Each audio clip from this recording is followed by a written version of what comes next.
We finished part one with the idea the most effective poa-annua control practices are going to depend on identifying why poa-annua is there in the first place, and then try to change those conditions or management practices to favor the desired turfgrass. Listed here are some of the conditions and practices that can discourage annual bluegrass invasion. In the case of creeping bentgrass, we need to be growing the turf in full sunlight or in as much light as possible, which will also encourage good air circulation. Irrigate on the drier side, and where water accumulates on the turf or it's too wet, drainage needs to be installed. Maintain a well-balanced nutrient level and disperse wear as much as possible. Good air movement reduces the conditions favorable for diseases and helps dry the turf by enhancing evapotranspiration. Where shade exists, air circulation can be promoted artificially, as shown by the fan, or removing the source of the problem, trees.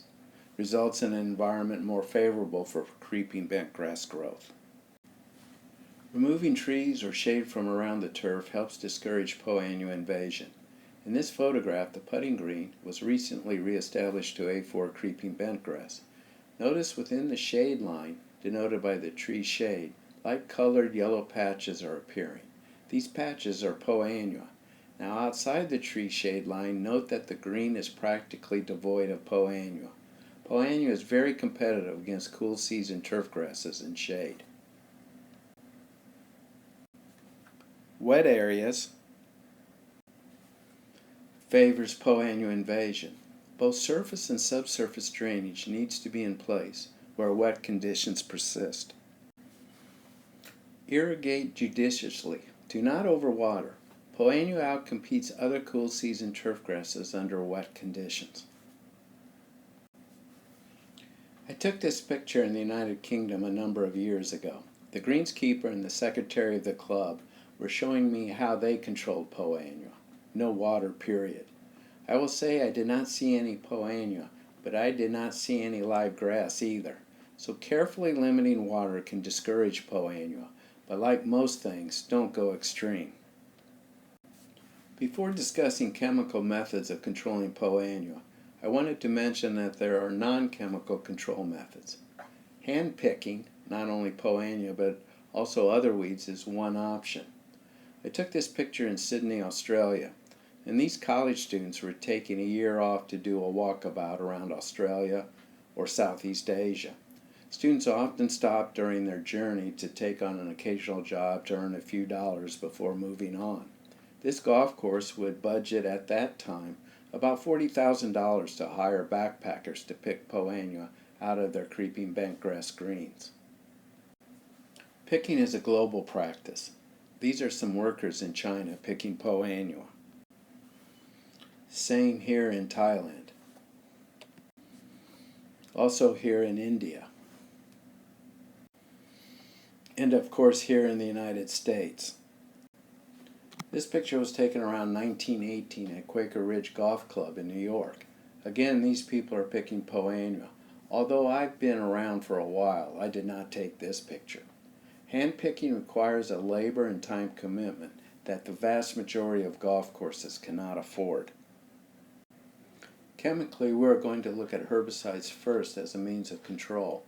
Herbicides can be classified as non-selective or selective, and if selective, the product works as either a pre-emergent or post-emergent fashion. Given that poa-annua is an opportunistic weed, the potential for herbicide resistance with repeated applications is possible. A non-selective herbicide kills or damages all plants. In a turf, these herbicides would kill all the visible weeds and turf grasses. A selective herbicide kills certain plants, but not others. For example, a herbicide that removes or kills broadleaf weeds like dandelions out of a lawn kills the weed, but not the turf. The use of non-selective herbicides for poa-annua control on cool season turf grasses range from contacts that basically burn the plant to the ground to systemic non-selective herbicides like Roundup that translocate and move through the plant, killing not only the top growth but the roots and stems below ground. In the mid to late 1970s, approximately 1981, Roundup, which came to the market in the 1970s, was widely tried for converting golf course turf by killing the existing vegetation, in this case a fairway, and then waiting approximately 14 days and reseeding the entire turf with a desired turfgrass species. For the most part, this non-selective means of controlling Poa annua was not effective. Since non-selective herbicides like Roundup do not kill the seeds in the soil, once the new turf was established, the Poa annua also reestablished from its seed source in the soil. So if you had a fairway with 60% Poa annua and you killed the fairway with Roundup and then reseeded, within a few short years Poa annua returned to about the same percentage of when you first tried to kill it. Looking at selective herbicide control for Poa annua, there are two groups of products: pre-emergent herbicides and post-emergent herbicides. Pre-emergent herbicides are applied prior to weed germination and work by killing the weed as it germinates or sprouts. Pre-emergent herbicides form a barrier against newly germinated weed seeds. Listed here are some examples of pre-emergent herbicides labeled for Poa annua. The effectiveness of these products is not complete, with about 70% control. The other key is that they need to be applied in late summer or early autumn prior to Poa annua germination, which is a little different. Most pre-emergent herbicides that control crabgrass and other grasses are applied in spring. Tower is a newer pre-emergent herbicide from Bayer that controls germinating Poa annua. It should be emphasized that pre-emergent herbicides are active against germinating Poa annua, but do not affect already established Poa annua.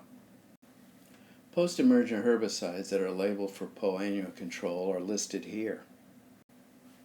Ethifumicate, which goes by the trade name Progress, controls established Poa annua. It has been effective in controlling Poa annua in perennial ryegrass, Kentucky bluegrass, and to a lesser degree in creeping bentgrass. 1 to 3 applications of Progress, usually 4 weeks apart in the fall, is effective at taking Poa annua out of, in this case, perennial ryegrass. After applications, fairways in this case are overseeded with perennial ryegrass. They are using slit seeders to insert the perennial ryegrass seed here. This is a close-up of those slits where the ryegrass was inserted. This is a study where we applied Progress in the fall to a creeping bentgrass green. This picture was taken the following spring. Notice the light green patches of annual bluegrass are absent from the plot. Progress is labeled for bentgrass fairway, but not greens. Progress application should be avoided in poorly drained and/or heavily shaded turf areas, which are more prone to herbicide injury. Velocity is a product that can slowly remove Poa annua with successive applications. Usually treatments start relatively early in the season, and then subsequent applications are made on a 7 to 14 day interval. Zonerate is a relatively new herbicide for Poa annua control. Considerable amount of research was done between the years 2007 and 2014. In a study conducted by David Gardner, you can see pretty good control of Poa annua 60 days after treatment.